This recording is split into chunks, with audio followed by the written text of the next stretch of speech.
एक निषाद वंश की माता सत्यवती, जिसको मत्स्यगंधा के नाम से जाना जाता था, जो नाव चलाने वाले मछुआ केवट की बेटी थी, जो उनको मछुआरा के नाम से जाना जाता है, उनके पुत्र वेदव्यास जी महाराज जो सामले थे, उनको कृष्ण वेदव्यास कहा जाता है, जो 4 वेद 6 शास्त्र 18 पुराण 19 उपनिषद की रचना करने वाले वेदव्यास जी महाराज द्वापर में हुए थे।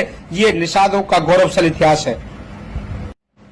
साथियों, हर हर महादेव, जय निषाद राज, जय महर्षि कश्यप। और आप कैसे हो? मैं आशा करता हूं आप सब कुशल होंगे। साथियों, एक विशेष बात मैं आपको अवगत करा देना चाहता हूं। एक भैया ने कमेंट किया है कि जो तुम निषाद निषाद चिल्लाते हो, कश्यप कश्यप चिल्लाते हो, आपको आपके इतिहास के बारे में पता है? तो मैं उस भैया को कहना चाहता हूं, जितना हमको अपने इतिहास के बारे में मालूम है, शायद तुमको भी नहीं मालूम होगा। और हमारा तो चारों युगों में इतिहास गौरवशाली रहा है। आप अपने इतिहास के बारे में बताएं कि आपका इतिहास क्या है।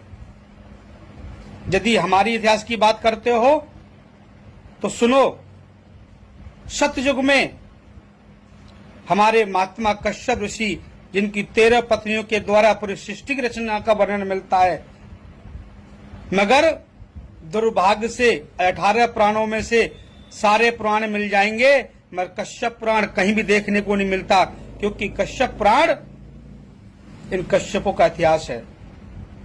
दूसरी बात, कश्यप ऋषि का वो नाम है, कश्यप पुराण वो है कि यदि किसी घर में शादी होती है और अपना गोत्र भूल जाता है तो कश्यप ऋषि का नाम लिया जाता है, कश्यप गोत्रपन्ना, तब जाकर के शादी वह पूरी होती है। ये इतिहास है हमारा। बात करते हो त्रेता की, तो त्रेता के में आपने देखा होगा कि जिस समय पर राम जी वनवास गए थे, राम जी के बाल सखा थे, जिनका नाम था निषाद राज, जो श्रृंगपेरपुर के राजा हैं, और सबसे बड़ा विशाल किला आज भी श्रृंगपेरपुर में विराजमान है, जो 3.5 किलोमीटर लंबा किला माना जाता है। बात करो द्वापर की, तो हमारे ही वंश के एक निषाद वंश की माता सत्यवती, जिसको मत्स्यगंधा के नाम से जाना जाता था, जो नाव चलाने वाले मछुआ केवट की बेटी थी, जो उनको मछुआरा के नाम से जाना जाता है, उनके पुत्र वेदव्यास जी महाराज जो सामले थे, उनको कृष्ण वेदव्यास कहा जाता है, जो 4 वेद 6 शास्त्र 18 पुराण 19 उपनिषद की रचना करने वाले वेदव्यास जी महाराज द्वापर में हुए थे। ये निषादों का गौरवशाली इतिहास है। और आपको बता दूं, कलयुग में आज के समय पर जो अखाड़े बने हुए हैं, गुरु गोरखनाथ अखाड़े का आपने नाम सुना होगा, जो नाथ संप्रदाय से आता है। गुरु गोरखनाथ जी के जो गुरुदेव थे बाबा मुचंदर नाथ, वो निषाद समाज से आते हैं।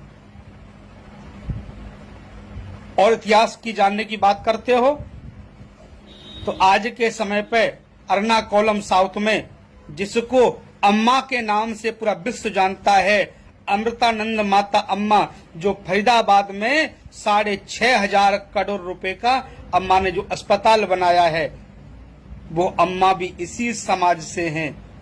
ये हमारा गौरवशाली इतिहास है।